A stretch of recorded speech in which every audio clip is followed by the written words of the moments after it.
Full engagement in that area is going to determine the level of fulfillment you have or don't have in a relationship, right? The more engaged somebody feels that you are with them, the more energy you have, the more connection you have, the more aliveness you have. So part of what I'd like to kind of like experiment with here is kind of discover what creates engagement for real with you, what creates disengagement, because these are huge factors. Because if you understand what they are, your level of performance, your level of results, your level of leadership, your level of joy will change very, very radically. Who's with me that engagement is not just a term, it's something that can make a difference in your body? Let me see a show of hands. Say I. Now, I'm asking for your hand raised for some engagement.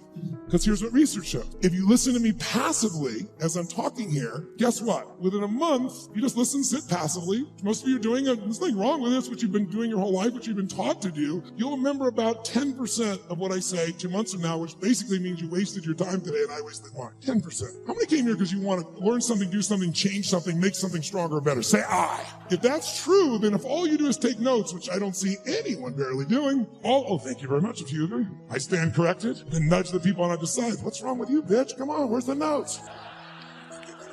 Right? Because I don't know anybody who's got that great a memory. My entire life, I've kept journals. Because here's what I learned early on. Writing it down, if I never look back and read it again, the physical act of writing it down drives the grooves deeper. Repetition is the mother of skill. You look at anyone who's masterful. Why are they masterful? Why can LeBron James do what he can do? Because he's done it a few million times, right? You know, Kobe will go out and make 300 shots before he will leave that floor every day. 300 shots. The same freaking activity. Most people in tech world, I heard that story, I know that thing, yeah.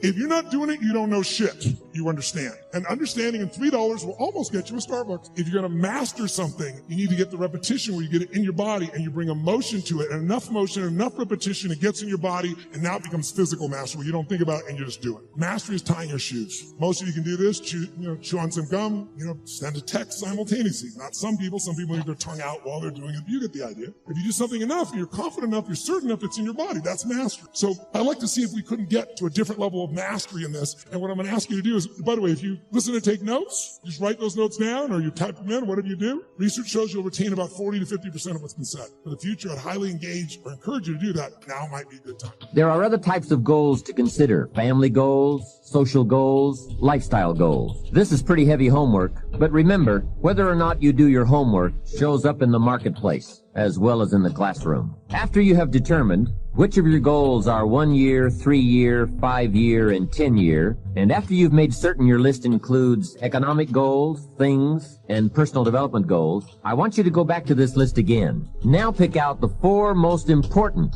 1-year goals, the 4 most important 3-year goals, the 4 most important 5-year goals, and the 4 most important 10-year goals. Those 16 goals will give you plenty of work for now. Get out some more paper, and in a brief paragraph, describe each goal. How high, how long, how much, what size, what model, what color, for example. Also describe why it is important to you. This is a process where you either talk yourself into it or talk yourself out of it, which is good. When you're unclear as to why something is important, usually you put only half-hearted effort into it. What you want is a powerful motivator, but the reason why you want it is an even more powerful motivator. It has greater pull. Has there ever been anybody in your life who made you feel special like that? Like when you were a little boy or a little girl, maybe it was your grandmother, your mom, your dad, a school teacher, a coach. Is there somebody in your life, they just kind of knew there was something about you? How many of you have that person? You can just picture them. I don't care who it was. Everybody does, by the way. The Lord sends all of us one. All of us in our life. If you haven't had them yet, they're going to arrive. You picture their face. You picture how much, it was just the way they looked at you. For me, it was my grandfather. I'm Edward III. And I would ride on his little lap, which you'd never do today, in his little van. We would drive to go get donuts in the morning before church on Sundays. And he had all these grandkids. He'd go, tell your other cousin, you're going to do something great. And I'd look up at him. I am, Papa. You're going to do something great. And he'd tell me over and over. When one of my cousins was born, Peter, I was really jealous when he was born, and Papa called me at the house and said, he's still my favorite because you're going to do something great. He just knew there was something special about me. We've all had someone like that in our life. They just knew. He made me feel special. He saw the God in me. He saw Christ in me. He saw my blessings. He saw my gifts in me. All my life, I've tried to prove him right. right. That person who saw that greatness in you, picture their face. Maybe it was your mom, grandma, your dad, uncle, coach. They just know how special. Because you are. Listen to me. Because you are. Picture their face. If you think about it long enough, you'd actually get emotions. They're the one person who saw who you really are. The key here before we leave, you see it. You're special. You're anointed. You're gifted. You're blessed. You're supposed to make a difference in the world. You're supposed to win. I promise you. I don't even know you, but I know where you come from. I know whose DNA is running through your blood. I know you come from the King of Kings. I know you're going to do something great in your life. And even if you're not religious or spiritual, I don't give a crap. I'm just telling you, if you're going to do something great, you're going to do something great with your life. Prove them right. Honor those people. You catch crying. Honor those people with your life. When Elijah has this moment, he's been exposed to Elijah. Exposure is the first step to transition. You can't change if you haven't been exposed. People who know better do better. He was exposed to the mantle, and all of a sudden he can no longer stay where he was before. And that is a kairos moment, a powerful moment in the kingdom. When you're exposed to a ministry or a man of God or a woman of God, and all of a sudden you cannot be who you were before, that is a divine moment of God. It has nothing to do with money. It may require relocation. It may require being out of your comfort zone. It may require downsizing,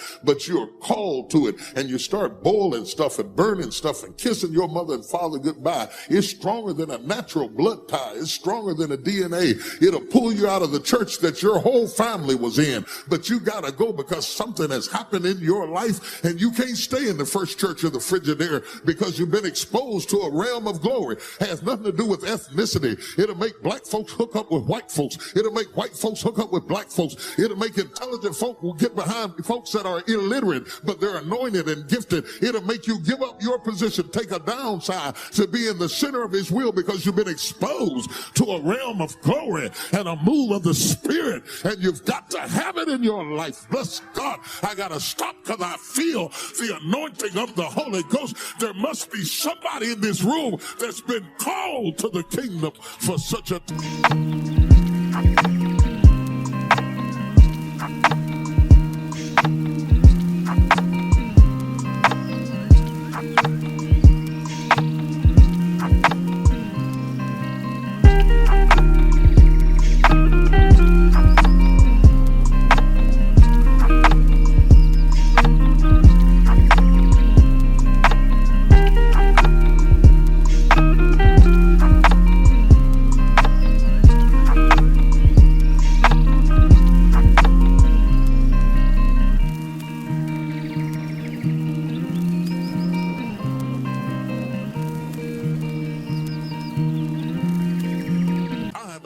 You may find that some of your goals you thought at first glance were important are not important after all. Do some reflecting, refining, and revising. The point is, right now, try to have approximately 4 1-year, 3-year, 5-year, and 10-year goals that you truly believe in, that inspire you, that you've sold yourself on. When these goals and the reasons you want to obtain them are each clearly described in a brief paragraph, transfer this information to a journal or some type of notebook that you can carry with you easily and refer to often. It's essential to set aside some time every week to review all of your goals, to rearrange them, redo them, restructure them, to add goals, or to tear up the whole list and start over. Goal setting is not something you do just once. It's a continual process. Also, you must constantly check your progress toward your goals. You don't want to fall too far behind on, or worse, lose sight of, your important goals. Now, just as important as your long-range goals are your short-range goals. Your goals for tomorrow, next week, next month, 6 months from now. These are goals you can accomplish within the next year, the immediate future. We call these goals confidence builders. When you work hard, burn the midnight oil, and accomplish these little things, it builds your confidence to go for your long-range goals. Write down in your notebook or journal all the little things you would like to have or accomplish in the next year. How you set up this list is up to you. You might want to break it down by week or by month. Set it up in whatever way works well for you. Part of the fun of having a list is being able to check off something as obtained or completed.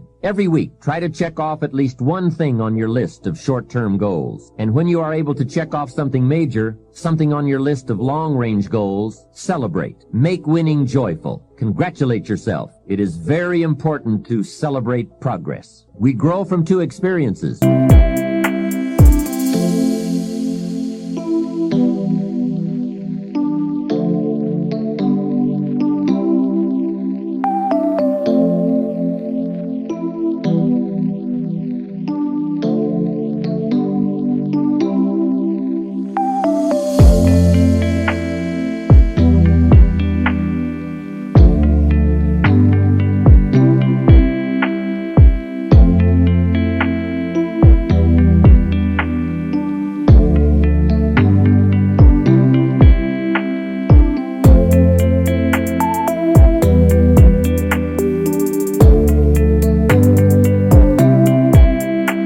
One is the joy of winning, and the other is the pain of losing. Here's what that also means. Make losing painful. Put it on yourself. If you set something up, fooled around, didn't pull it off, put it on yourself. And get around people who will help in this area. Hey, don't join an easy crowd. Go where the expectations are high, where the pressure to perform is high. It's how we grow. I'm certain that part of the reason why people let goal setting slide is because it is a lot of work. As I said, you'll be constantly revising your lists of short-range and long-range goals, rearranging them, refining them, redesigning them, establishing different priorities, adding new goals, perhaps deleting others. It's interesting that so many people work hard on their jobs, but they don't work hard on their futures. They let that slide. Some people live such mediocre lives that at the end of the day, they don't know whether they're winning or losing. They just go through life with their fingers crossed.